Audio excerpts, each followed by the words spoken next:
Seigneur, je te prie que tu viennes nous visiter ce matin. Seigneur, au-delà de tout ce qu'on a prévu, je te prie que ton Saint-Esprit puisse venir faire une œuvre particulière ce matin dans nos cœurs. Seigneur, viens nous enseigner quelque chose. Viens nous orienter dans une sphère de nos vies. Viens nous parler ce matin. Puis merci, Seigneur, parce que quand on est rassemblés autour de toi, il y a toujours quelque chose de spécial qui se passe. Alors, viens rendre cette matinée spéciale. Dans le nom de Jésus, j'ai prié. Amen. Amen. Alors, ce matin, le titre de mon message, c'est « Dieu tourne le mal en bien ».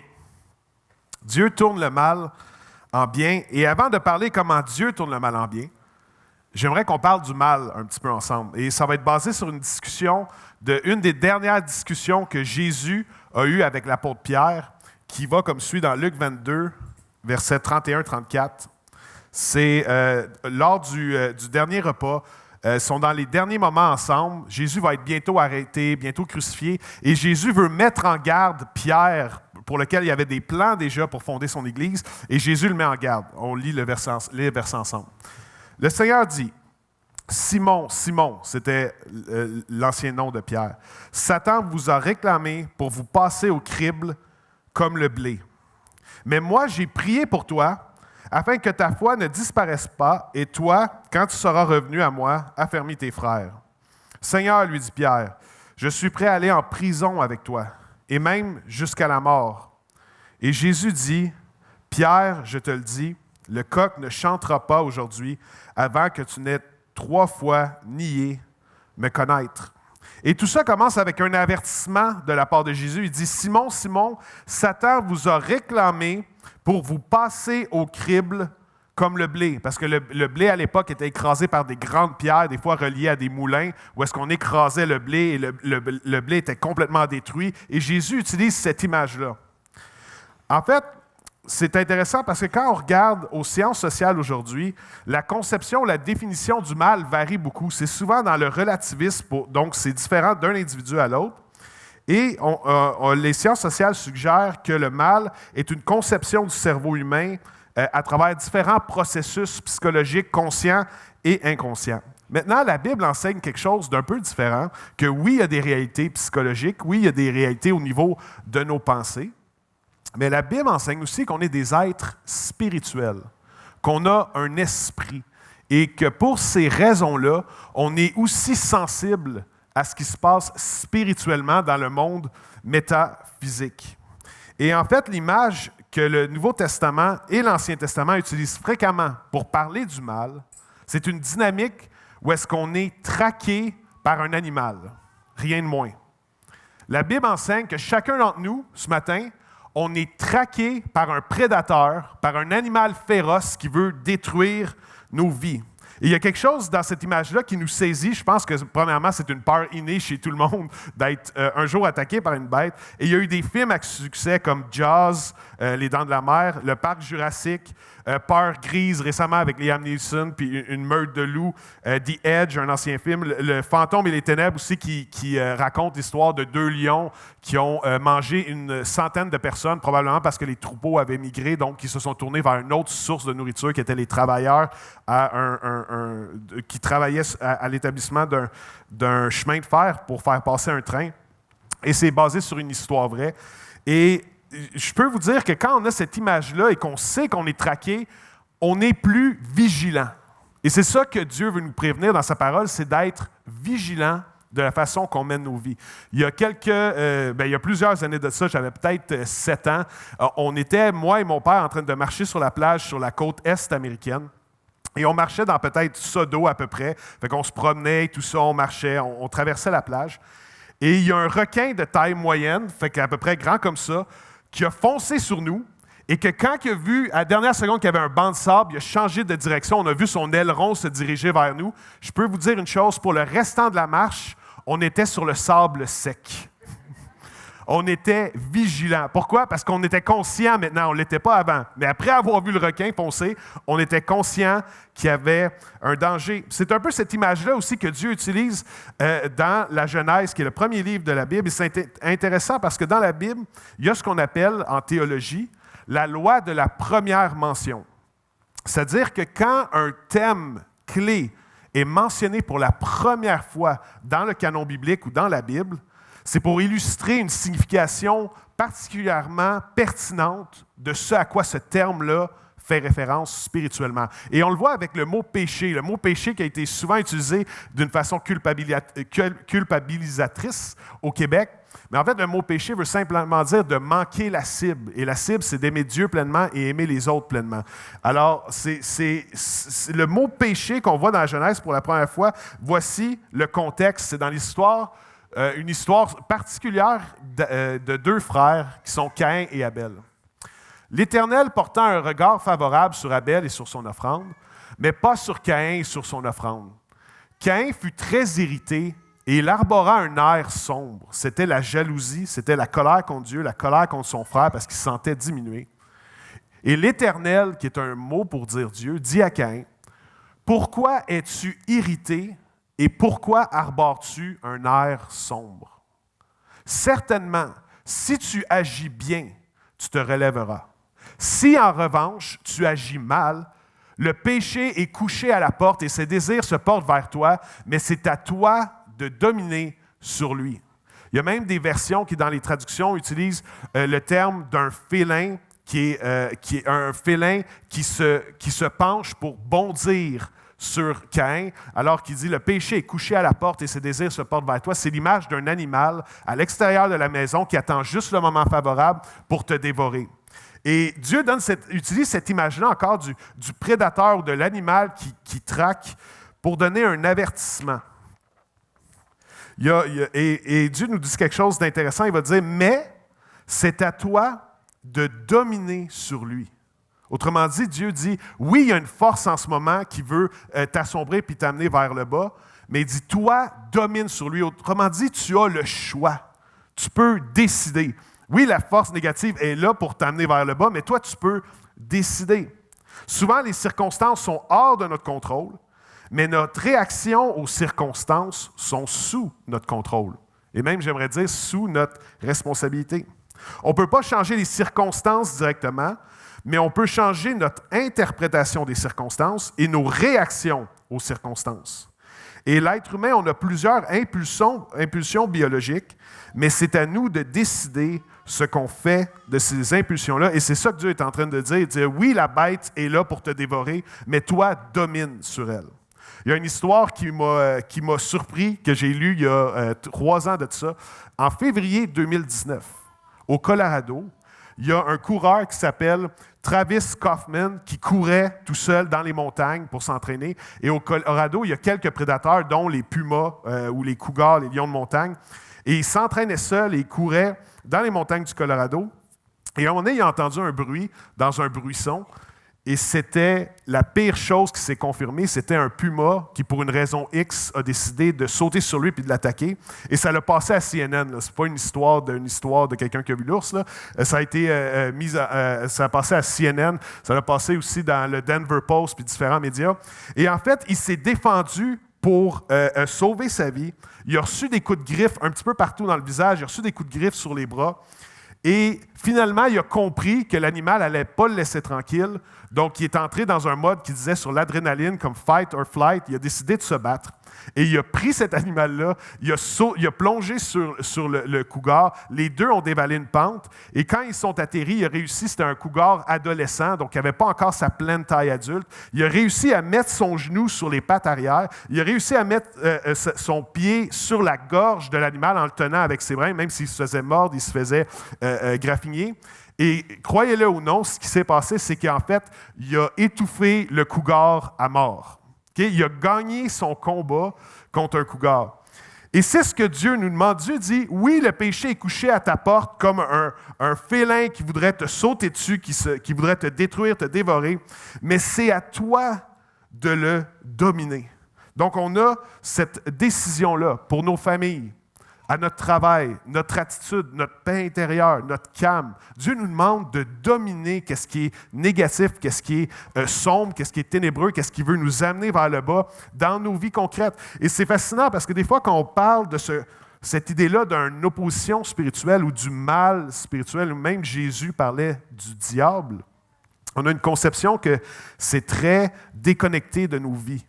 Mais en fait, on voit même dans l'exemple avec Caïn, c'est suite à une circonstance terre à terre qui est arrivée, il s'est senti délaissé, il s'est senti non choisi, non désiré, il s'est senti diminué par rapport à son frère, et ça lui a donné place à de la jalousie, puis de la colère contre son frère, puis contre Dieu. C'est avec des événements très terre à terre que Dieu a dit, dans le dilemme que tu vis en ce moment, domine sur le péché. Et c'est la même chose avec nous. Le combat spirituel, ce n'est pas juste quand on prie tout seul sur une île. Le combat spirituel, c'est chaque jour en fonction de qu'est-ce qu'on vit au travail, qu'est-ce qu'on vit avec notre famille, qu'est-ce qu'on vit avec notre adolescent, qu'est-ce qu'on vit avec les gens autour de nous. Et c'est vraiment imbriqué dans notre vie quotidienne où est-ce que Dieu nous dit, le péché veut te dévorer, mais toi, domine sur lui. L'apôtre Pierre, lorsqu'il va avoir gagné de la maturité, le Saint-Esprit s'est servi de lui pour lancer l'Église puissamment. Et après peut-être 30, 40 années d'expérience de leadership, il va dire ceci à 1 Pierre 5,8. Il va dire « Soyez sobres, restez vigilants. Votre adversaire, le diable, rôde comme un lion rugissant, cherchant qui dévorer. » Et je pense que des fois, malheureusement, les croyants ont fait abstraction de cette vérité-là spirituelle et qu'on mène nos vies sur un champ de bataille en ne sachant même pas qu'il y a une guerre spirituelle autour de nous. Et l'apôtre Pierre va dire, c'est presque comme reprendre les mots de Jésus, l'avertissement, il donne à son tour, après 30-40 années d'expérience, son conseil à l'Église à laquelle il écrit. Il dit « Soyez sobres, restez vigilants. Votre adversaire, le diable, rôde comme un lion rugissant, cherchant qui dévorer. » Dans les années 70, il y a un aristocrate français qui s'appelle le baron Richard Darcy qui a décidé d'intégrer un drôle d'animal à sa maison de luxe dans son palais. Il a décidé d'adopter un lion de 2 ans. Et le lion, il y avait encore une certaine domination sur le lion à cause de la terre, à cause de l'âge du lion et tout ça. Mais un soir, en 1977, le baron a essayé d'amener l'animal dans la salle de bain où il faisait ses nuits, mais cette fois-là, l'animal a refusé. L'animal était mature, c'était un lion adulte maintenant, et l'animal a refusé d'obéir et a décidé de montrer pleinement sa force à son maître. Il a sauté dessus et en quelques instants, le baron il est mort, le lion a griffé, mordu et il est décédé dans sa salle de bain. Et ça, c'est une image pour moi de ce danger-là de jouer avec ce qu'on pense qui est inoffensif, mais que Dieu nous met en garde dans sa parole. Quand j'étais jeune, ça m'arrivait, quand j'avais 18-19 ans, j'avais une passion un peu démesurée pour le poker. Moi, j'ai toujours été très intense quand j'avais des passions, très, très drivé dans ce qui me passionne, et souvent très, très concentré sur une chose qui est à négliger les autres choses. Et j'avais une passion pour le poker. Et ça m'a amené c'était pas quelque chose qui était sain. J'allais au casino à Kanawaki. Des fois, on jouait, on pariait. J'ai perdu beaucoup d'argent. J'en ai gagné beaucoup aussi d'autres semaines, surtout pour un étudiant, là, budget étudiant. C'était un petit peu instable, toute cette chose-là et tout. Et ma mère m'avertissait souvent, puis elle me disait, « Hugo, tu es en train de jouer avec un lionceau. Tu es en train de jouer avec un lionceau. » Et à l'époque, quand j'avais 18-19 ans, j'étais comme, « Es-tu gossante, ma mère chrétienne? » Okay?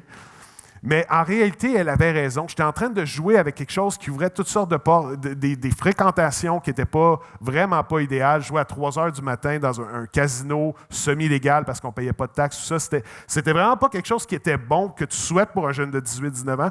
Mais moi, je trouvais ma mère juste gossante. C'est comme, laisse-moi tranquille, laisse-moi faire mes choses. Mais il y avait une vérité là-dedans. C'était d'éviter de jouer avec des lionceaux, parce que quand les lionceaux ils deviennent grands, comme le baron Darcy, c'est eux qui te dominent pleinement. Et là, ça peut coûter très cher. Et en tant que chrétien, on a besoin d'être vigilant. La raison pour laquelle Pierre, Jésus, l'Ancien Testament nous parle de ça, c'est pas pour qu'on ait peur. C'est juste pour qu'on soit sainement, spirituellement vigilant. Et chacun d'entre nous, on est appelé à être vigilant dans différentes facettes. Hier soir, c'est la finale de la Coupe Stanley. C'est un match 4-7 où est-ce que les 2 meilleures équipes en Amérique s'affrontent au hockey pour la grande finale, la Coupe Stanley. Et je peux vous dire que les 2 équipes ont grandement étudié l'autre équipe à travers des bandes vidéo, à travers des reprises, à travers l'analyse de leur jeu de puissance, l'analyse de leur jeu défensif, l'analyse de leurs gardiens. Les équipes sont constamment en train de s'épier pour trouver les faiblesses et pouvoir amener un plan de match pour dominer, pour gagner. Et j'aimerais vous dire que l'ennemi, c'est la même chose. Notre ennemi est extrêmement rusé. Certains d'entre vous, peut-être que vous ne croyez pas au diable, je veux dire, symboliquement, le mal est très, très rusé pour trouver les failles pour chacun d'entre nous. Ce n'est pas un plan générique, même s'il y a des principes génériques pour chaque être humain. C'est un plan précis en fonction de nos forces et de nos faiblesses et des petits lionceaux avec lesquels on a une tendance à vouloir jouer et qui un jour vont nous dévorer tout cru. Et c'est différent pour chaque personne. L'ennemi est stratégique, l'ennemi est intentionnel. C'est la raison pour laquelle Pierre nous dit, soyez sobres, restez vigilants. Et une des choses que l'ennemi fait pour essayer de nous détruire, c'est de changer la valeur réelle des choses dans nos vies. Il y a des adolescents, une fois, qui étaient rentrés dans un magasin et il y avait des vêtements qui valaient super cher, puis il y avait des vêtements qui valaient quelques dollars, qui étaient vraiment des vêtements bas de gamme. Et les adolescents ont pris les étiquettes sur les vêtements de grande valeur, ils les ont apposés sur les linges qui n'avaient pas de valeur. Et de la même façon, ils ont pris les étiquettes aussi sur les vêtements qui n'avaient pas de valeur pour les mettre sur les vêtements qui avaient beaucoup de valeur. Donc là, tu avais des vêtements qui avaient une grande, grande valeur, qui étaient en soie, qui étaient en lin, qui étaient des matériaux, qui étaient prestigieux, qui avaient des étiquettes à 5, 6 $ alors que ça en valait des centaines. Et à l'inverse, tu avais des vêtements vraiment de basse qualité qui étaient affichés comme ayant un grand prix. Et j'aimerais vous dire, ça, c'est une image de ce que l'ennemi fait aussi. C'est une image de ce que l'ennemi veut faire dans nos pensées. C'est une image de ce que le diable veut faire dans nos vies. C'est que quand on évalue où s'investir, quoi mettre, quoi décider, dans quelle direction je veux passer ma vie, qu'est-ce qui dirige mes réactions, qu'est-ce qui dirige mes décisions dans la vie, le diable veut venir échanger qu'est-ce qui a beaucoup de valeur. Parce que les choses qui ont le plus de valeur, parce qu'on sert un Dieu de grâce, ce sont des dons gratuits de Dieu. La prière, c'est gratuit. Le jeûne, c'est gratuit. L'intercession, c'est gratuit. Faire du bien à nos proches, c'est gratuit. Mais l'ennemi, souvent, veut nous amener à évaluer, à changer l'évaluation de ce qui est prioritaire dans nos vies en fonction de ce qui va nous faire tomber. Et la seule motivation, la raison pour laquelle on ne devrait jamais jouer aussi avec des lionceaux, c'est que la seule motivation du diable d'interagir avec nous, c'est pour nous faire du mal.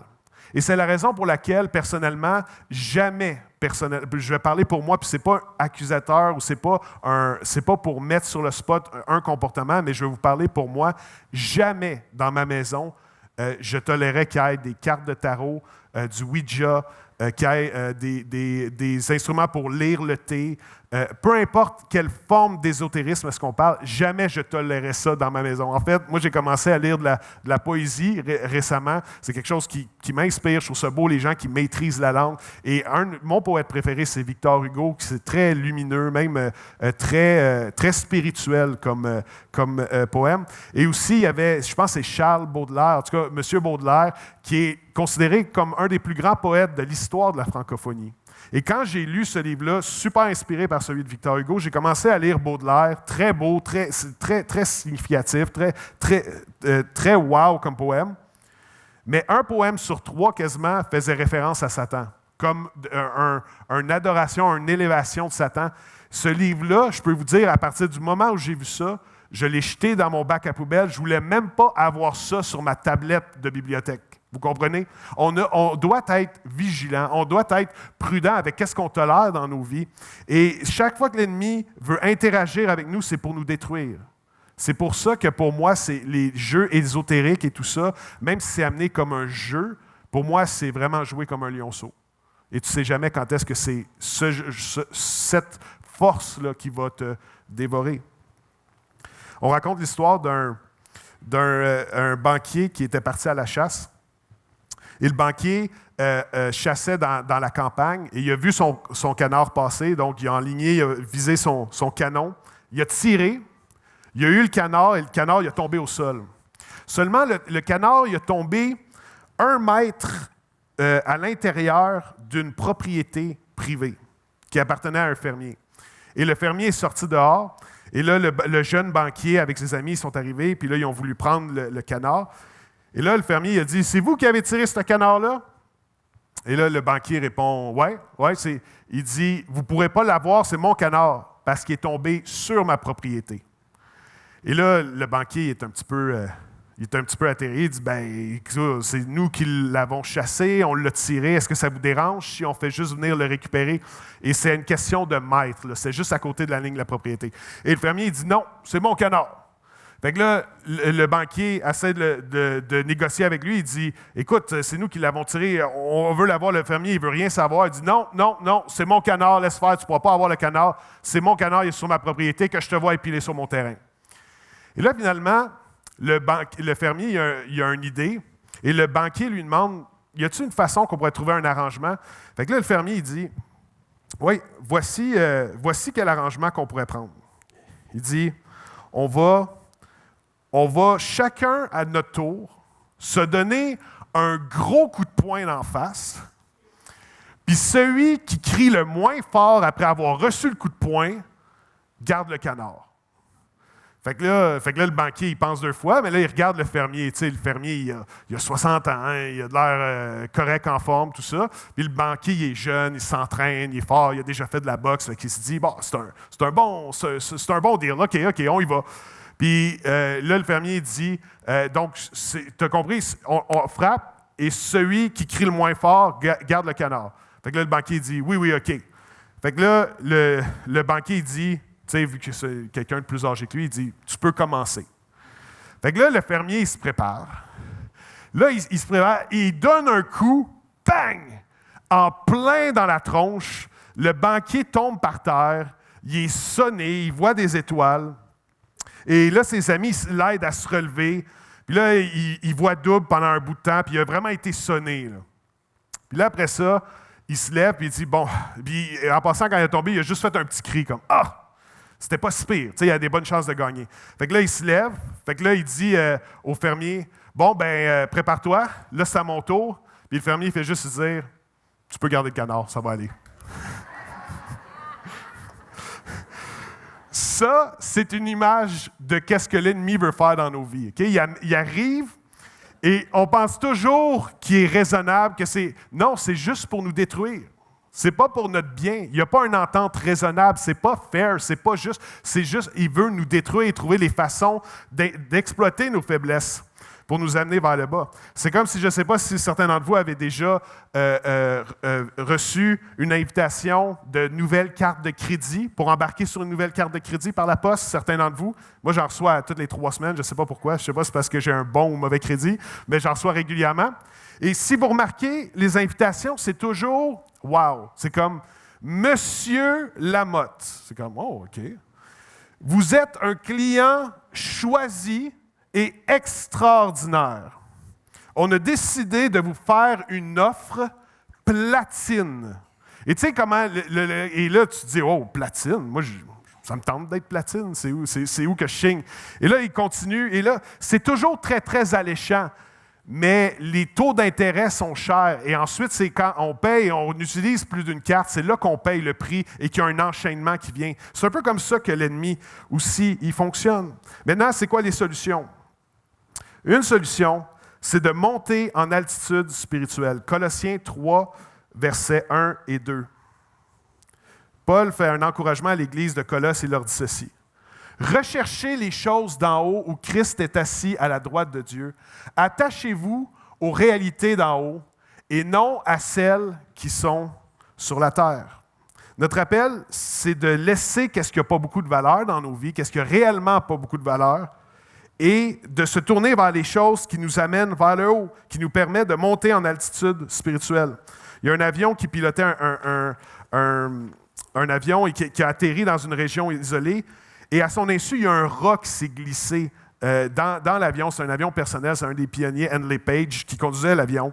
Et il est parti avec son avion, et en fait, quand il commençait à se promener, il a entendu des sons qui venait pour lui le troubler, qui venait lui faire peur parce qu'il savait que les rats avaient la capacité de gruger puis de briser des connexions essentielles et ça aurait pu être dangereux pour lui.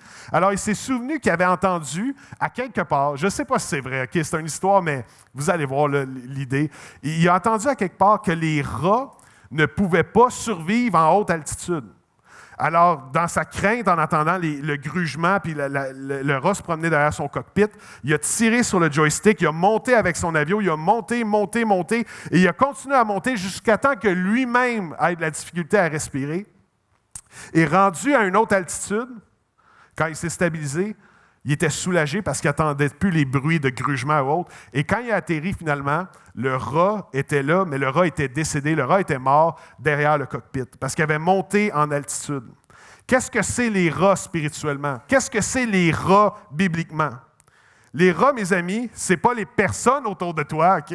Ce n'est pas ta belle-mère ou ton voisin ou la personne avec qui tu as de la misère au travail. Ce n'est pas ça le point de mon illustration. Les rats, c'est la jalousie, l'amertume, la colère, la comparaison, la recherche d'être vu, c'est des rats, ça. L'égocentrisme, les paroles dures, la passivité, vouloir s'élever au-dessus de son frère ou sa sœur, la médisance, parler dans le dos des autres, faire des compromis moraux pour être avantagé en affaires. Ceux d'entre vous que vous êtes entrepreneurs, vous êtes en affaires, la ligne est toujours très grise entre ce qui est vraiment legit puis ce qui est moins legit, et il y a toujours moyen de contourner pour s'avantager. Mais c'est de ne pas faire de compromis sur nos valeurs pour un gain, faire des actions et dire des paroles qui détruisent le couple ou détruisent nos familles. Et à l'inverse de monter en altitude pour mettre à mort les rats, mes amis, ça c'est la prière, c'est lire la parole, c'est méditer, c'est se laisser mentorer, confesser à un ami, avoir un ami de redevabilité, avoir un mode de vie d'adoration où est-ce qu'on élève Dieu au-dessus de nos circonstances, la louange, de demander pardon, d'avoir de la maîtrise de soi, d'aider, de pardonner ceux qui nous ont fait du mal. Ça, mes amis, c'est monter en altitude. Et je crois aussi que comme Église, on a besoin de monter constamment en altitude. Parce qu'il y a des circonstances, il y a des choses qui nous arrivent qui font en sorte qu'on est tenté d'être complice avec les rats. Mais la Bible nous appelle à mettre à mort les rats, okay? À monter en altitude, que les rats puissent mourir. Et une clé que j'aimerais spécifiquement parler avant de conclure, j'aimerais vous parler de la clé du pardon. Dans toutes les choses qui sont bonnes pour nous. Quand l'apôtre Paul dit « recherchez les choses d'en haut », de monter en altitude spirituellement, où Christ est assis à la droite de Dieu. C'est Christ qui nous donne les bienfaits spirituels. Attachez-vous aux réalités d'en haut et non à celles qui sont sur la terre. J'aimerais vous dire qu'une des clés les plus importantes quand on parle de combat spirituel, quand Jésus avertit Pierre que Satan veut le cribler comme le blé, quand la Genèse nous dit, dès le début, nous dit que le péché est comme un lion ou un fauve qui veut nous dévorer, que Pierre utilise la même image, que Satan, le diable, est comme un lion qui veut nous dévorer. Une clé vraiment importante, c'est la clé du pardon. D'offrir le pardon aux autres. Il y a un psychologue très bien connu sur les réseaux sociaux américain, en fait canadien, mais qui a une renommée mondiale. Il disait ceci, et ce n'est pas quelqu'un qui est particulièrement preacher ou autre, c'est vraiment un psychologue de formation. Il disait que d'être amer et vengeur, de vouloir se venger, c'est d'ouvrir une porte pour expérimenter l'enfer sur terre. Et c'est tellement vrai. Ceux d'entre vous que vous le savez, que quelqu'un vous a déjà fait quelque chose, que c'était souffrant et que vous ressassez ça sans cesse dans votre esprit, que ça tourne, là, selon nos émotions, que ce soit la déprime, que ce soit la tristesse ou que ce soit la colère. Puis là, ça tourne en nous, puis ça tourne, puis ça tourne. Puis on refuse d'accorder le pardon, on refuse de relâcher. Eh bien, c'est la recette psychologiquement, mais aussi spirituellement pour expérimenter l'enfer sur terre. D'être tourmenté, que ça vienne nous chercher. Et c'est la raison pour laquelle Dieu veut qu'on accorde, une des raisons pourquoi Dieu veut qu'on accorde le pardon. Dans Actes 8, 23, on reprend encore des paroles de Pierre au début de son ministère, quand il lance l'Église après la Pentecôte, après avoir été restitué. Il va dire ceci. « En effet, je vois que tu es rempli d'amertume et prisonnier du mal. » Et ça, il dit à un homme qui s'appelait Simon le magicien, qui faisait de l'occultisme et qui impressionnait les foules par les résultats de ses sciences occultes. Et Pierre va lui dire, « Je vois que tu es rempli d'amertume et prisonnier du mal. » Ce verset-là a plusieurs implications spirituelles, mais l'une d'entre elles, que moi je suis convaincu, c'est que quand on refuse d'accorder le pardon et quand on décide de rester dans l'amertume, on ouvre une porte pour être tourmenté. On ouvre une porte pour que l'ennemi vienne semer des mauvaises pensées. On ouvre une porte pour que le lion vienne nous dévorer. Quand dans la Genèse, Dieu dit à Caïn, c'est comme si tu es dans ta maison, puis de l'autre bord de la porte, il y a un fauve qui veut te dévorer. Toi, domine sur lui. Bien, pour moi, de refuser de pardonner, c'est d'ouvrir grand la porte, d'ouvrir grand les bras, puis de dire, viens m'attaquer, viens me dévorer, puis viens détruire ma vie. L'amertume, c'est un phénomène psychologique qui détruit tellement de vies parce que les gens vivent des choses difficiles et au lieu de réussir de passer à autre chose, de regarder en avant puis de pardonner, les gens deviennent une victime. Et quand tu commences à te voir comme une victime, bien là, ça ouvre la porte à toutes sortes d'autres patterns et ça ouvre la porte à vivre beaucoup d'attaques. Mais à l'inverse, et c'est ça mon encouragement ce matin, à l'inverse, quand on décide de pardonner, pleinement, et des fois, c'est une décision, et c'est le Saint-Esprit qui nous amène à prendre cette décision-là. Quand on réussit à pardonner, bien là, on vit une liberté. Quelqu'un a dit que de pardonner, c'est d'ouvrir la porte pour qu'un prisonnier puisse sortir et être libre pour se rendre compte que le prisonnier, c'était nous. Et c'est ça le pardon. C'est de pouvoir relâcher les autres. Et lorsqu'on pardonne, l'ennemi n'a plus sa place ensuite pour venir semer. Tandis qu'à l'inverse, quand on refuse de pardonner, et la raison pour laquelle c'est spirituellement significatif, c'est que la zone de notre cœur qui refuse de pardonner les autres, c'est la zone de notre cœur qui n'est pas soumise à l'Évangile. Et que moi, j'aimerais dire même spirituellement, qui n'est pas protégée. C'est la raison pourquoi c'est tellement important de prier que Dieu nous aide à pouvoir pardonner. Maintenant, on a parlé beaucoup du mal. On a parlé de félins qui veulent nous attaquer. On a parlé du diable, comme Jésus l'appelle. Mais j'aimerais vous dire qu'avec Dieu, on ne parle pas du mal juste pour parler du mal puis focusser sur le mal. Parce que à la base même de ce qu'on appelle le moralisme, c'est l'idée que voici ce qui est mal, fais-le pas. Et voici ce qui est bien, fais-le. Puis efforce-toi d'être un bon chrétien le plus possible tout le temps. Et c'est vrai que la Bible nous appelle à ça. Mais il y a une dynamique beaucoup plus profonde spirituellement que Dieu enseigne dans sa parole. Ce n'est pas juste que Dieu veut nous aider à se détourner du mal et que Dieu veut nous aider à faire le bien. C'est que Dieu lui-même tourne le mal en bien. Pourquoi? Parce que c'est un Dieu de grâce.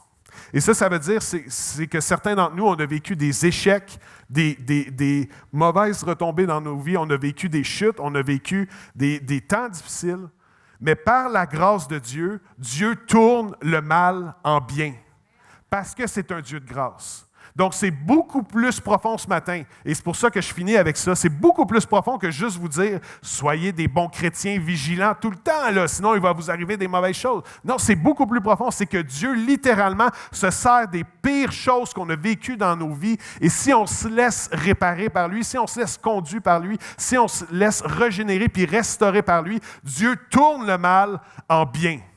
Et même, j'aimerais vous dire, on le voit dans la vie de beaucoup de gens que Dieu se sert puissamment. Les pires choses qu'on peut vivre, c'est souvent ça qui nous conduit à nous préparer pour être utilisés par Dieu parce que Dieu tourne le mal en bien. Je suis en train de dire qu'une tempête que tu as traversée, ce n'est pas juste une tempête pour que tu sois marqué à vie. Une tempête que tu as traversée il y a quelques années, quelque chose de très dur que tu as vécu, Dieu peut s'en servir pour transformer ta tempête en témoignage et que tu puisses encourager d'autres.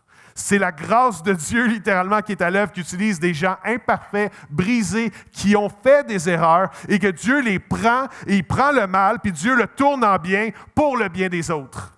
C'est notre Dieu de grâce. On relit ensemble. Je le savais que vous alliez aimer ça. La grâce de Dieu, c'est tellement hot. Pour vrai, je sors de mes notes un peu, là, mais pour vrai, comme Église, il faut vraiment sortir de la religion, guys. Mais soyons inspirés à se concentrer sur la grâce de Dieu. Dieu nous aime, et Dieu aime les gens malgré leurs défauts, malgré leurs travers. Et quand les gens arrivent à Acts 21 une semaine, ils ne seront pas parfaits la semaine d'après, Mais c'est correct, c'est ça la grâce de Dieu. Et est-ce qu'on peut être une communauté de grâce ensemble? Une communauté de grâce, la grâce qui nous amène à pardonner les autres chrétiens, à croire le meilleur pour les gens qui se joignent à Acts 21, les gens même à Acts qui ne sont pas encore rendus parfaits. Ce n'est pas des chrétiens parfaits, 5 étoiles, tout ça. Mais c'est correct parce que c'est un cheminement et nous-mêmes, on a eu nos travers. Juste en passant, on peut s'en souvenir, nous-mêmes, on a fait nos erreurs et on peut être une communauté de grâce qui communique la grâce aux gens de Magog qui ont besoin, non pas de la religion, mais des gens de Magog qui ont besoin d'entendre un message de grâce. Est-ce que quelqu'un dit amen à ça? Luc 22, 31, 34. Le Seigneur dit, on retourne à la conversation de Jésus. « Simon, Simon, Satan vous a réclamé pour vous passer au crible comme le blé. Mais moi, j'ai prié pour toi, afin que ta foi ne disparaisse pas. Et toi, quand tu seras revenu à moi, affermis tes frères. » Donc Jésus sait déjà toutes les débâcles que Pierre va vivre. Puis il sait déjà aussi qu'il va être restauré. Il dit, quand tu vas revenir à moi, affermis tes frères. Et Jésus est en train de lui confirmer son rôle de leader. Et jusqu'à maintenant, Pierre a été un leader avec sa parole, puis sa fougue, puis sa passion. Mais là, Dieu va se servir de ces attributs-là. Mais il va faire de lui un véritable leader spirituel qui communique la grâce de Dieu et non pas son propre mérite. Pourquoi je dis ça? Parce que c'est la tendance de Pierre. Voici ce qu'il dit. « Seigneur, lui dit Pierre, je suis prêt à aller en prison avec toi et même jusqu'à la mort. » Puis il dit ça devant Jésus puis les autres disciples. Puis Pierre avait une tendance à vouloir se mettre en avant. Il avait une tendance à vouloir se comparer aussi. Puis il y avait des luttes des fois entre les disciples, savoir c'était qui le plus hot, là, c'était qui que Jésus aimait le plus, c'était qui était spirituellement le plus hot. Et Pierre répond à l'avertissement de Jésus en se vantant, « Seigneur, je suis prêt à aller en prison avec toi et même jusqu'à la mort. » Mais il n'est pas conscient de sa propre faiblesse. Puis Jésus dit, « Pierre, je te le dis, le coq ne chantera pas aujourd'hui avant que tu n'aies 3 fois nié me connaître. » Et à travers ce discours-là, c'est significatif parce qu'après ça, il y a une série d'événements qui arrivent. Jésus est arrêté, Jésus est jugé une nuit injustement, Jésus est condamné, Jésus est fouetté, Jésus est maltraité par les soldats romains, Jésus est même maltraité par des esclaves, par des serviteurs qui donnent des gifles et tout ça. Et Jésus va être crucifié. Et Pierre va renier connaître Jésus parce qu'il a eu peur pour sa peau. Il a vu que wow, Jésus est en train de se faire malmener. Je ne veux pas le suivre sur ce chemin-là. Fait qu'il a menti, il a renié Jésus 3 fois malgré ses paroles. Mais ce qui est magnifique, encore une fois, c'est que parce qu'on sert un Dieu de grâce, Dieu tourne le mal en bien. Jésus, à la croix, quand il a été crucifié, il se faisait même insulter par les gens, puis il disait « Père, Père, pardonne-leur parce qu'ils ne savent pas ce qu'ils font. » Et il y a un des voleurs, un des brigands qui était crucifié avec lui, qui l'a même accusé et qui lui disait « Si vraiment tu es le Fils de Dieu, débarque de la croix, puis sauve-nous tous si vraiment tu es le Fils de Dieu. Vas-y, c'est le temps. » Mais il ne savait pas que c'était les clous qui retenaient Jésus, que ce n'était pas juste les clous, c'était l'amour de Dieu qui gardait Jésus à la croix. Et à cette parole-là du brigand, Jésus, il n'a jamais répondu un seul mot. Il n'a jamais répondu à l'insulte de ce brigand-là. C'est comme si son silence autoritaire disait « Attends de voir à dimanche matin, puis je vais te montrer que c'est plus beau de sortir vivant d'un tombeau que de juste être mort à la croix. » Comme si Jésus, lui, avait cette... Et Dieu tourne le mal en bien. Le pire événement pour les disciples et pour Jésus, qui est la crucifixion, est devenu l'endroit de la plus grande victoire, parce que Dieu tourne le mal en bien. La torture, l'exécution, un innocent qui meurt à la croix, fouetté, ensanglanté, le pire moment du christianisme, le pire moment pour les disciples, est devenu le moment de puissance ultime où est-ce que Dieu tourne le mal en bien et il a ressuscité son Fils pour nous enseigner une nouvelle façon de vivre, nous aussi, à notre tour. Et c'est le Dieu de grâce qui tourne le mal en bien. Et on le voit aussi avec Pierre, que Pierre, dans ses derniers échanges avec Jésus, il se vantait, il s'est montré fier en surestimant ses capacités. Il n'a pas écouté même, on dirait, les avertissements du mal de Jésus. Il dit « Hey, Satan essaie de te cribler comme le blé. » Puis qu'est-ce que Pierre il répond? Il répond en se vantant « Ah, je vais te suivre jusqu'en prison, je vous le dis. » Puis devant les autres, puis tout, sûrement pour se penser meilleur que les autres. Il n'a rien écouté. Mais Pierre a utilisé quelques moments après la violence en tranchant l'oreille d'un soldat à l'arrestation de Jésus. Pierre s'est enfui à la course. Pierre a ensuite renié 3 fois Jésus. Pierre s'est isolé et s'est retiré, la Bible nous dit, en pleurant amèrement. Et Pierre était absent quand Jésus a été crucifié, probablement pris dans une spirale de honte, de culpabilité vis-à-vis des autres disciples, vis-à-vis Jésus. Mais Dieu est le Dieu qui tourne le mal en bien et Dieu va prendre l'apôtre Pierre et il va se servir de lui. 2 choses significatives qui vont se passer dans la vie de Pierre et que je vous souhaite à chacun d'entre vous, où est-ce que vraiment on voit une accélération du fait que Dieu tourne le mal en bien. Premièrement, Pierre va avoir une rencontre avec le Christ ressuscité. Et ça va complètement changer l'emphase du restant de sa vie. Il va consacrer sa vie à ce message-là, que Jésus est mort et ressuscité, jusqu'à en mourir, selon la tradition, crucifié à l'envers, pour ne pas être crucifié comme le Christ, la tête par en bas. Et c'est la première chose, c'est sa rencontre avec le Christ ressuscité. J'aimerais faire une pause sur ce point-là. J'aimerais vous dire que Jésus, ce n'est pas juste un personnage historique dans la Bible, ce n'est pas juste un personnage central dans la Bible. Jésus, c'est une personne qui est vivante et qui est réellement ressuscitée et qui peut parler à vos vies. Le Christ peut encore parler à vos vies aujourd'hui. Et quand on a des rencontres avec le Christ, peut-être pas visuellement, peut-être pas audiblement, mais quand on a cette relation-là avec Jésus, tout peut changer dans nos vies, puis tout peut prendre place pour le mieux. Et il y a même un auteur que j'aime beaucoup, c'est un intellectuel. Je ne dirais pas son nom parce que je lis beaucoup ces choses mainstream, ses livres et tout, puis j'ai écouté des entrevues dans des petits channels spirituels où est-ce qu'il s'ouvre sur des choses. Mais il est mondialement connu.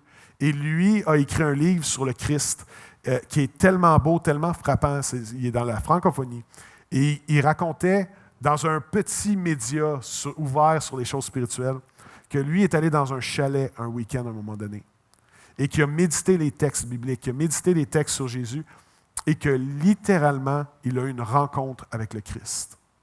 Peut-être pas visiblement, peut-être pas audiblement, mais il a vécu une expérience avec le Christ qui l'a profondément marqué. J'aimerais vous dire, et c'est un des cerveaux les plus brillants en francophonie, j'aimerais vous dire, c'est encore possible aujourd'hui d'avoir une expérience avec le Christ ressuscité. Et c'est la plus belle chose qui puisse arriver à un être humain. Parce que Christ est pur, Christ est bon, Christ est lumineux, Christ aide les gens encore aujourd'hui, Christ est plein de compassion, Christ se révèle à ceux qui ont le cœur brisé. Jésus-Christ parle aux gens qui sont brisés aussi. Et Jésus-Christ est celui qui relève les êtres humains et non pas qui les écrase. Ça, c'est l'ennemi qui veut écraser. Christ, lui, il relève. Et c'est une des plus belles choses qu'on puisse vivre encore aujourd'hui, d'avoir une rencontre avec le Christ, de réaliser la beauté du Christ, que le Saint-Esprit nous rende aptes à recevoir la beauté, la richesse et la grandeur de Jésus-Christ pour nos vies personnelles. Et la deuxième chose qui a changé la vie de Pierre, la première, c'est la rencontre avec Christ. La deuxième, c'est la rencontre avec son ami, qui est le Saint-Esprit. La Bible enseigne que la présence active et manifeste de Dieu sur terre, c'est le Saint-Esprit. La troisième personne, Dieu le Père, Dieu le Fils et Dieu le Saint-Esprit. Et que le Saint-Esprit est à l'œuvre et manifeste sa présence sur terre et peut être à l'œuvre dans ta vie. Et en fait, Jésus a enseigné beaucoup sur le Saint-Esprit. Il y a eu des passages sur le Saint-Esprit. Et Pierre va avoir une rencontre hallucinante avec le Saint-Esprit à la Pentecôte, donc qui était 50 jours après Pâques. Et le Pierre peureux, imprudent, vantard, immature, fougueux quand c'est pas le temps, comme en tranchant l'oreille de Malchus. Puis en passant, il a vraiment manqué son coup parce que Pierre voulait qu'il y ait un mal puis un cus des deux côtés, puis il a juste pogné l'oreille. Cette fougue-là, tout ce dérèglement-là de caractère, ces dysfonctions qu'il y avait, avec sa rencontre avec le Christ ressuscité et avec une puissante expérience avec le Saint-Esprit, Pierre a rassemblé 120 croyants après la résurrection de Christ. Et Pierre, rempli du Saint-Esprit, a prêché à la fête juive de la Pentecôte et 3000 personnes ont été baptisées cette journée-là à Jérusalem. C'est ce que des témoins oculaires ou des gens qui ont écrit sur ce que les témoins oculaires ont expérimenté ont noté dans les Actes des Apôtres. 3000 personnes se sont converties par le gars peureux, le gars qui a renié Christ, le gars qui était faible ou fougueux, jamais dans le bon moment. Christ s'est servi de lui puissamment pour faire avancer son royaume. Et quelques jours ou semaines plus tard, après les 3000 conversions, Pierre a à cœur de prier pour un boiteux à Jérusalem. Il prie pour le boiteux. Il est guéri. Il se met à sauter de joie. Tout le monde est étonné. Personne ne comprend parce que tout le monde le voyait mendier au temple à travers les années. Et l'Église a augmenté à 5000 personnes ce jour-là. Ça a été ça le lancement de l'Église. J'aimerais inviter les musiciens à s'avancer. Que Dieu se sert de gens brisés, imparfaits, qui n'ont pas tout compris, qui ne comprendront jamais peut-être tout, mais Dieu se sert d'eux pour faire avancer son royaume. Parce que Dieu tourne le mal en bien. Et j'aimerais vous raconter un témoignage personnel de ce que j'ai vécu avant de me joindre ici à l'Église. En 2018, j'étais en jeûne et prière. J'ai fait un jeûne et prière prolongé. Et je dis l'année, c'était peut-être 2019. Et ça s'est adonné qu'on m'a demandé dans ces temps-là si j'aurais un intérêt pour venir ici, pour servir à Acts 21 Magog. Et je connaissais Acts de plusieurs façons, très positif. Mais j'étais vraiment pas convaincu si c'était ça ou pas. Puis de là à quitter mon emploi actuel, puis tout, je me demandais parce que j'aimais beaucoup mon mentor, j'étais investi. Et Dieu m'a donné une confirmation quand le lendemain, je rencontrais mes autorités spirituelles, même mes pères spirituels, pour leur partager ma décision. Je priais puis je disais, Seigneur, comme je peux aller à Magog, je peux aller à telle place, j'avais reçu quelques offres, tout ça, mais je sais pas à quoi tu m'appelles, je ne veux pas me lancer dans quelque chose, juste guide-moi.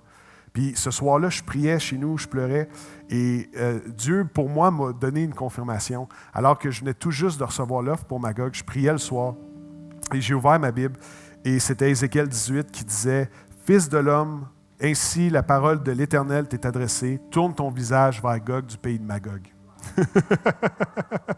Et ça, j'étais pas trop sûr quoi faire avec ça parce que c'était tellement clair que je savais pas quoi faire. Et j'en ai parlé à mes pères spirituels, tout ça, puis j'ai dit comme, je vais pas baser ma direction sur un signe, mais je peux pas dire non plus que c'est pas significatif. Puis là, et croyez-le ou non, il y a une série d'événements dans ma vie, une série de choses qui se sont produites, et 5 ou 6 mois plus tard, j'ai décidé d'aller dans un autre ministère. Et c'est comme si cette confirmation-là, je l'avais comme semi-oubliée. Je me disais, ouais, mais tu sais, des fois, de prendre un passage de la parole hors contexte, ça peut jouer des tours. Tu sais, une certaine rationalisation. Puis j'avais des bonnes raisons, puis des pas bonnes raisons aussi de signer ailleurs. Et je me souviens qu'à ce moment-là, j'ai signé pour un autre ministère. Et dans ces semaines-là, je me souviens que Marc Pilon m'a écrit, puis il m'a dit « On peut-tu se voir? J'ai quelque chose à dire. » On s'est rencontrés au 10-30. Il m'a dit « Go, j'ai une conviction personnelle, puis il y a des gens aussi dans l'Église qui prient pour ça, qu'on a tous la même conviction, que Dieu t'appelle à venir ici à Acts Magog, puis c'est toi qui va reprendre le ministère ici. » Et là, moi, je me sentais un peu mal. Je voulais être poli aussi. Fait que j'étais comme, j'ai signé ailleurs, mais on ne sait jamais. Dieu, il peut arranger les circonstances. J'essayais de trouver une façon que les deux fonctionnent ensemble. J'avais juste signé, c'était confirmé, je m'en allais ailleurs. Et là, j'avais un certain malaise, mais je me disais, honnêtement, Seigneur, si c'est ça ta volonté, tu peux encore le faire. Et je crois et c'est quelque chose que Dieu met sur mon cœur dernièrement, je crois qu'il faut faire attention quand on prie et que Dieu nous met vraiment à cœur, nous confirme quelque chose, de ne pas ensuite tomber dans la désobéissance. Parce que quand Dieu nous révèle son intimité puis nous parle pour un domaine de nos vies, puis qu'ensuite Dieu nous parle clairement, bien quand on ne le fait pas, on est clairement dans la désobéissance aussi. Et c'est comme relationnellement, quand tu t'ouvres puis tu demandes quelque chose à quelqu'un, puis tu t'ouvres vraiment, là, tu te mets les tripes sur la table, puis la personne fait juste autre chose, puis c'est décevant. Bien, je pense qu'il faut faire attention aussi avec le cœur de Dieu quand on prie, quand on jeûne, puis Dieu nous révèle quelque chose. Finalement, on décide juste de faire le contraire. Et moi, j'ai désobéi à ce moment-là. J'ai signé ailleurs pour plusieurs raisons. J'ai désobéi. Et croyez-le ou non, la première journée que j'ai pris ce ministère-là, la première journée que j'allais dans les bureaux, je suis tombé tellement malade, malade physiquement, émotionnellement, spirituellement, que j'avais de la misère à marcher. C'était le début d'un gros épisode de burn-out puis de dépression. Puis j'étais pas conscient, j'avais jamais vécu ça avant. Et j'ai même pas pu me rendre à mon travail cette journée-là. C'est l'eau qui a pris du temps avec moi puis qu'on est allé à l'hôpital ensemble. Et je ne dis pas que c'est Dieu qui m'a puni, mais je pense que de mon côté, il y avait eu clairement une désobéissance. C'est que Dieu nous aime tellement qu'il est prêt des fois à ce qu'on expérimente des choses dures pour nous ramener parce que c'est un Dieu qui tourne le mal en bien. Et j'étais amer, je ne comprenais pas. J'étais un gars super actif. Puis là, pour la première fois de ma vie, je me retrouvais sans ministère, sans études, sans occupation, en plus avec une santé en profonde dépression. Je ne comprenais pas. C'est la première fois que je vivais ça, puis ça a été vraiment terrible pour moi. Mais je m'associais un peu à Pierre de « Seigneur, appelle-moi à quelque part, puis je vais le faire, je suis capable. » Mais je pense que Dieu, à travers cette période-là de dépression, voulait me montrer que peut-être que je ne suis pas capable pour le ministère. Peut-être que c'est une bonne chose qu'on fasse confiance à Dieu, puis qu'on laisse Dieu nous guider, puis que Dieu nous inspire, puis que Dieu nous fasse porter du fruit. Et c'est peut-être une bonne décision aussi en tant qu'Église ou réalisation que autant hot qu'on veut être, même si on a tellement un beau bâtiment, des chants à la coche, des bonnes prédications, c'est pas juste là que ça se joue, même si c'est important. Il y a beaucoup plus derrière. C'est la dépendance à Dieu, c'est notre centralité sur Christ, c'est l'action du Saint-Esprit qui va nous amener aux prochaines étapes et non pas la force humaine. Je me souviens, j'étais tellement amer. À travers cette dépression-là, j'en avais développé de l'amertume envers une personne, puis j'étais misérable à la maison. J'étais tellement criblé par l'anxiété. Des fois, ça m'arrivait, là, mon chien sonnait la cloche pour sortir. Et juste ça, ça me rendait super anxieux. Et j'étais vraiment sur une spirale vers le bas. Et ce qui a un moment qui a été définitif pour moi avec, malgré toute la honte que je ressentais, puis je m'isolais, puis j'avais honte d'exister parce que j'étais un petit peu connu au ministère où j'étais, puis là je disparais, puis je choke, j'avais l'impression d'abandonner les gens. Je vivais beaucoup de honte. Et il y avait une guerre spirituelle aussi qui prenait place. Il y avait un fauve qui voulait me détruire puis m'attaquer. Et je n'étais pas conscient de ça. Les réalités psychologiques étaient là, mais il y avait aussi un combat spirituel qui était là. Et ça m'a marqué à un moment donné quand j'étais dans mon lit misérable. Je n'avais pas lu ma Bible en plusieurs semaines. Et j'ai entendu dans mon esprit, « Hugo, lève-toi, puis lis Psaume 36, 5. » C'était clair. Psaume 36, 5. Et pour moi, c'était clair comme du cristal, tellement que même si j'avais de la misère à me lever de mon lit, tellement j'étais faible et tout ça, je l'ai fait. J'ai pris ma Bible. Et en fait, ce qui était affiché à Psaume 36,5, ce que j'ai lu dans ma Bible, c'est l'avertissement suivant. Il médite l'injustice sur son lit. Il s'engage sur une voie qui n'est pas bonne. Il ne repousse pas le mal. Et pour moi, c'était un appel à la repentance. C'était un appel à changer la façon que je voyais les choses, surtout en lien avec l'amertume puis le manque de pardon que j'avais envers une personne. Et c'était de revoir les choses différemment. Et c'est un encouragement et un message de la grâce de Dieu qui dit « Hugo, je veux t'aider puis t'amener à la prochaine étape, mais là, ça, il faut que ça change. » Il ne repousse pas le mal. Et j'aimerais vous dire que chacun d'entre nous, on est dans un combat spirituel. Oui, on a des combats sociaux. Oui, on a des combats économiques. Oui, on a des combats psychologiques. Mais jamais ces réalités-là, terre à terre, devraient miner notre conception du fait qu'on est aussi dans une guerre spirituelle. Le bien et le mal existent et c'est un combat. Et moi, c'était un rappel à ce moment-là. Il ne repousse pas le mal. Et c'est quand même curieux parce que moi, j'étais tout feu, tout flamme avant et j'étais comme « Ouais, Seigneur, où est-ce que tu m'amènes? Puis dans tel ministère, puis je vais signer, puis j'ai pris ma décision, puis tout ça. » Puis Dieu m'a juste ramené à 2 années de souffrance, de dépression, de burn-out, où est-ce que j'étais capable de presque rien faire pour dire « Hugo, c'est ça. C'est ça aussi l'essence du ministère, c'est de ne pas être capable, c'est de ne pas être assez, puis c'est de ne pas de le dire pour être défaitiste. Mais se tourner vers de l'aide qui est Dieu, qui est le Saint-Esprit, qui, lui, fait l'œuvre véritablement dans les cœurs. Et c'était la meilleure préparation, le meilleur coup de poing d'humilité que je pouvais avoir avant de vivre ce qu'on vit ici à l'Église. Alors, j'aimerais vous dire que oui, des fois, Dieu permet du mal dans nos vies, mais Dieu aussi tourne le mal en bien.